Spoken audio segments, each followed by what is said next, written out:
Оқушылар үшін жақсы жаңалық. Саламатсыздар ма, құрметті көрермендер? Ең соңғы жаңалықтарды алғашқылардың қатарында білгіңіз келсе, бейне астындағы лайк және подписаться таңбаларын басып, біздің арнамызға жазылуды ұмытпаңыз. Биыл 1-ші қыркүйектен бастап 1-4 сыныптардың барлық оқушысы бір мезгіл тегін ыстық тамақпен қамтамасыз етіледі, деп хабарлайды бүгінгі порталы. Жамбыл облысы әкімінің білім басқармасы басшысының міндетін атқарушы Айдын Досыбаева өңірлік коммуникациялар қызметінде оқу жылының қорытындысын жариялады.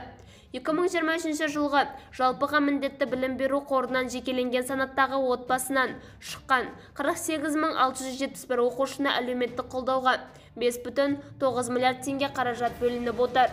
Оның ішінде тамақтандыруға 3,5 миллиард теңге, киім-кешекке 1,9 миллиард теңге және жазғы сауықтыру демалысын өткізуге 351 миллион 283 мың теңге қаражат қарастырылып отыр.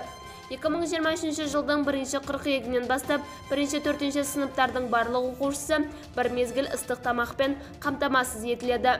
Осы мақсатта облыстық бюджеттен 2,5 миллиард теңге қаражат бөлініп отыр, деп айтты Айдын Досыбаева брифингде.